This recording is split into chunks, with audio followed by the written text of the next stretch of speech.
Hello， 大家好，我係 Christy、Catherine、Maisie、Timmy。Annie，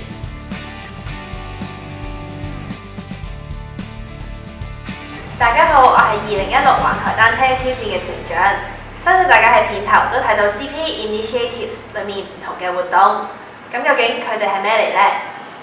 CPA Initiatives 係由 ABA 嘅老師同埋 Student Leader 去統籌將近40個嘅活動。C 係代表 Career，P 係代表 Personal，A 係代表 Academic。透過 CPA Initiatives， 同學就可以參加同埋統籌唔同嘅活動。喺 Career 方面就係有 Business Connection， 就係由各界有經驗嘅人士為我哋提供講座。而 Personal 方面就好多唔同嘅 Bootcamps， 就好似片頭嘅 Bootcamp 1迎新營、黑龍江挑戰同埋今次嘅 Bootcamp Fly 等等。而喺 Academic 方面就係有 Past 嘅 Workshop， 係由師兄師姐去解答同學喺學術上嘅疑難。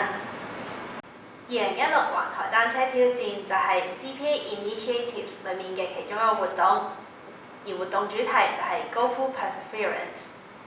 呢個活動係分為3個階段嘅。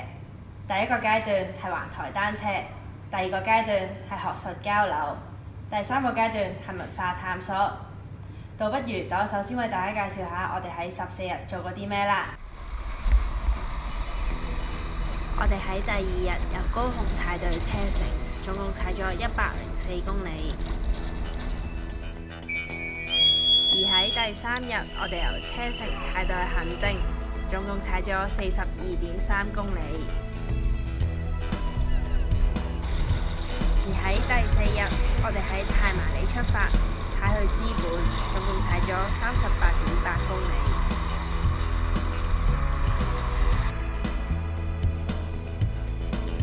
到咗第5日，我哋喺資本踩到去玉里，總共踩咗103公里。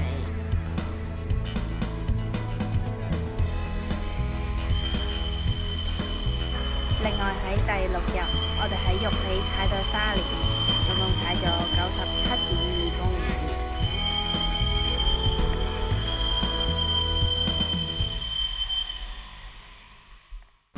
咁踩到去花蓮之後，我哋喺第7日搭台鐵返去高雄，準備之後嘅學術交流。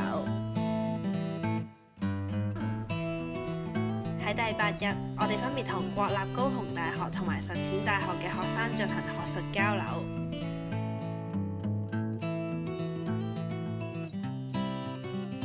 喺第9日，我哋去咗台南進行文化探索，我哋去咗文武廟啦，而且去咗台南嘅觀夕平台度睇日落。喺第10日，我哋由淡水踩去百里莊睇日落，總共踩咗13.3公里。喺第11日，我哋去咗台灣嘅最北點富貴角燈塔睇日出。然之後我哋下午搭捷運返西門。喺第12日，我哋踩住微笑單車遊覽台北。第一站就係中正紀念堂，嗱，最勁就係佢企咗成個鐘都冇喐過㗎。我哋嘅第2站就係國立台灣大學，最後當然唔少得就係台北嘅地標台北101啦。喺第13日，我哋去咗九份同埋青銅，我哋仲喺青銅放天燈添。我就講完啦，不如等我啲天微分享下佢哋嘅感受啦。參加咗環台單車挑戰之後，令我感受最深刻嘅就係完成咗成份 account 嘅成功感。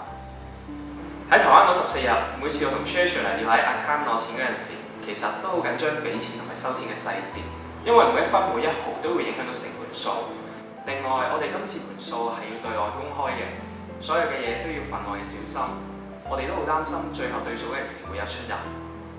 仲記得有一次，我同其中一位同學因為 claim 錢上嘅小爭議，嘈咗足足2日，為嘅都係唔想成盤數出錯。最後，我哋總共處理咗200幾張單，完成咗成盤數。而我哋今次盤數係要公開嘅，所以每一個數字都要特別小心。但正因為我哋之前對每一張單嘅執着，我都可以解釋到每一分每一毫喺邊一度出嚟嘅。過程雖然辛苦，但係帶俾我嘅滿足感亦都係最大。你問我最深刻嘅片段，咁就梗係第一階段單車挑戰啦。我哋由高雄踩到去花蓮，踩足5日單車，環咗半個台灣。對於我嚟講，唔理係精神上定體力上，都係好大嘅考驗。最記得第5日，我哋由資本踩玉里，嗰一日係最辛苦嘅一日。唔單止我哋一日之內要踩超過100公里，仲要係不斷上坡爬坡。嗰陣時我真係覺得好辛苦、好攰、好想放棄。但係當我聽到隊友面同我講加油、努力啊，唔好放棄啊！唔好放棄啊！同埋當我到有咁多人支持我嘅時候，我就重新有力量踩落去。到達終點嗰刻，我真係覺得好感動、好雀躍，發覺到其實只要你唔放棄，你堅持落去，冇嘢係唔得嘅。經歷過呢次環台單車挑戰，我發現其實同自己一個人踩單車真係爭好遠，因為你已經唔再係一個人，而係一隊車隊、一個團體。印象好深刻嘅係我哋有一次 training， 為咗模擬台灣嘅情況，所以我哋去咗踩香港嘅公路。而嗰一次之前，我哋一直都係踩單車徑。咁啱嗰日落好大雨，啲車喺我哋隔離好貼咁經過，好危險，而且好嘈好大聲，我哋已經聽唔到前面同後面嘅隊友喺度講乜嘢。呢個時候，我哋就係用之前 train 過嘅手勢嚟溝通同埋傳達指令。其實喺呢啲過程入邊，我哋已經慢慢建立咗信任。可能你會覺得我踩單車好叻啦，唔使靠前面嗰個都知道有危險啦。但係其實有啲情況就好似我哋喺台灣嘅時候，我哋落車，因為安全嘅理由，我哋可能要拉開幾個車位，甚至好遠嘅距離。如果當下你唔去留意前面嘅隊友，你分咗心，或者覺得自己都處理到啦，去到分岔路口嘅時候，其實你根本就唔知去邊一邊。其實咁樣就解釋咗自己能力幾高都好，有啲嘢係自己一個解決唔到嘅。透過同高雄大學同埋實踐大學同學交流，俾我深深感覺到台灣人真係好熱情。點解會咁講呢？佢哋俾一種感覺就係有朋自遠方來，我哋就一定會好好對待佢，好好招呼佢咁樣。我仲好記得當我上珍珠奶茶嘅時候，佢哋即刻帶咗我哋去飯堂嗰度買咗珍珠奶茶請我哋飲。嗰一刻我真係覺得又好驚喜，又覺得好窩心。另一方面，我覺得台灣嘅學生普遍比較獨立，好多人都要離開別井去讀書。我以為好多人都淨係會住喺學校嘅宿舍入邊，但係同完實踐大學嘅同學交流完之後，先知道佢哋會同埋一班同學出去租屋住，水電煤、起居飲食全部都要自己搞掂。呢種經歷我真係從來未試過。講到夜市，其實當初我對佢嘅印象只有流於表面啦，即係或者係香港嘅旺角街頭。但係當我去到夜市嘅時候，我除咗俾眼前特色小食所吸引之外，其中最令我記憶猶新嘅就係台灣人嗰份與別不同嘅人情味。喺夜市入邊，令我最印象深刻嘅一幕就係當我幫襯嗰個小檔口嘅時候，老闆同我主動傾偈。當佢知道我係香港人同埋嚟台灣環島嘅時候，佢即刻帶埋佢當年環島嘅經驗，大家一段故傾咗好耐。臨尾嘅時候，佢仲推介咗好多特色小食俾我。嗰陣時我真係感受得到台灣人嗰份好客同埋熱情。最令我驚訝嘅係台灣人嘅自律性。咁大家知道夜市人流係好多啦，但條街上面係一啲垃圾都冇嘅。咁喺台灣入邊咧，有啲餐廳用自助形式經營㗎啦。咁正常人喺呢個情況之下就會瘋狂出去拎嘢食啦。但係台灣人就調翻轉嘅，係好尊重呢啲食物，食幾多拎幾多，全無丁點嘅浪費。夜市嘅出現唔單止係帶動台灣經濟效益，創造就業機會。夜市本身亦都可以凝聚社區，推動該區嘅發展。當中最佳之學文嘅例子就係台北嘅士林夜市。喺香港夜市文化一直都係一個爭議性嘅議題。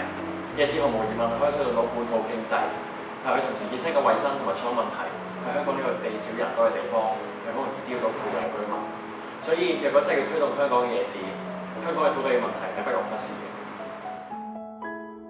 呢份只係尊重、珍惜嘅心，或者就係台灣人獨有嘅美德。